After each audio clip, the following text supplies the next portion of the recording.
আসসালামু আলাইকুম রহমতুল্লাহি ওয়া বারাকাতুহু।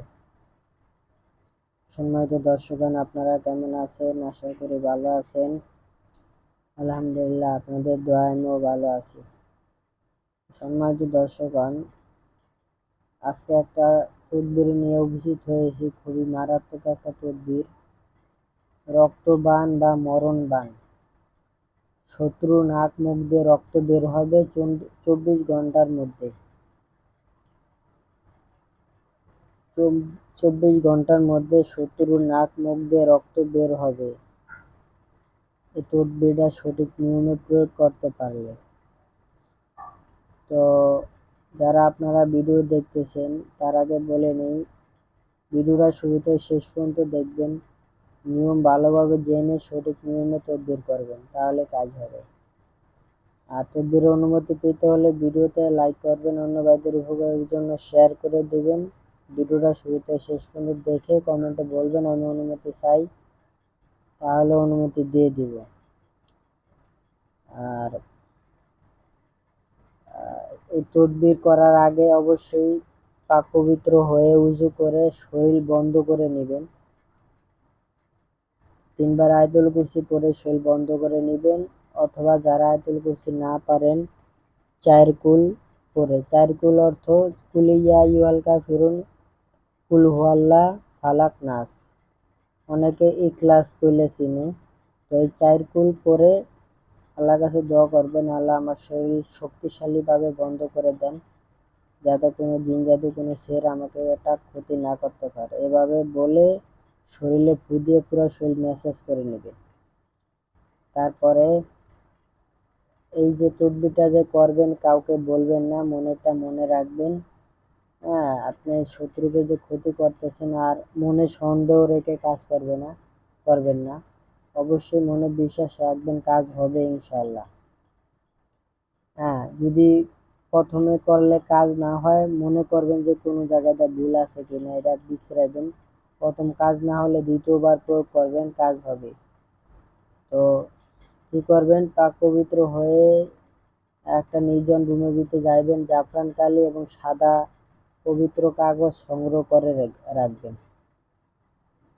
তো ওই বন্ধ ঘরের ভিতরে বসে এই নকশাটা জাফরান কালি দিয়ে সাদা কাগজে লিখবেন। হ্যাঁ, সাদা কাগজে লিখবেন। আগে এই নিচের ইয়াগুলা লিখবেন।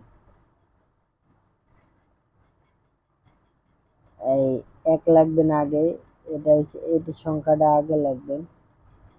পরে লেখা এই 5, তারপরে হলো এটা, তারপর এটা, তারপরে এটা। নিচেটা লেখা হলে পরে এই নিচে উপরের ঘরগুলা সিরিয়াল বাই সিরিয়াল লাগবে। ঠিক আছে?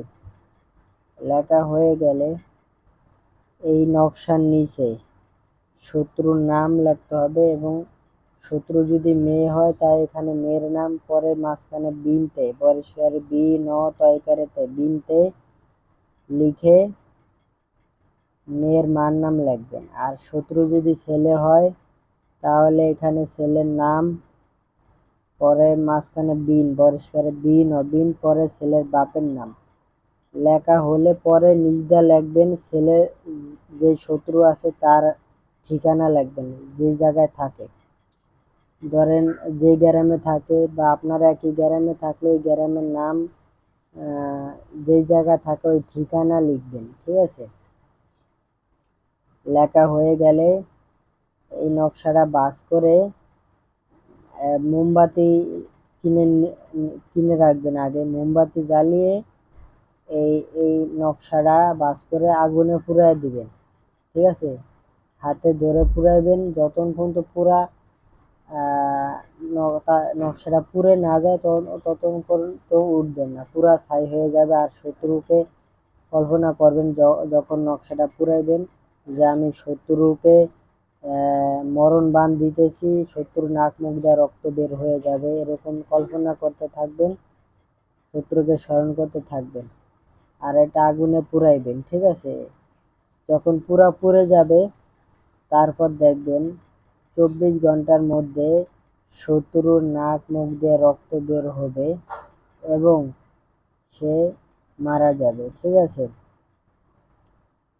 তো আশা করি আমার কথা বুঝতে পারছেন। সঠিক নিয়মে কাজ করবেন, ইনশাল্লাহ কাজ হবে। তো এতটুকুই। আসসালামু আলাইকুম ওয়া রাহমাতুল্লাহি ওয়া বারাকাতুহু।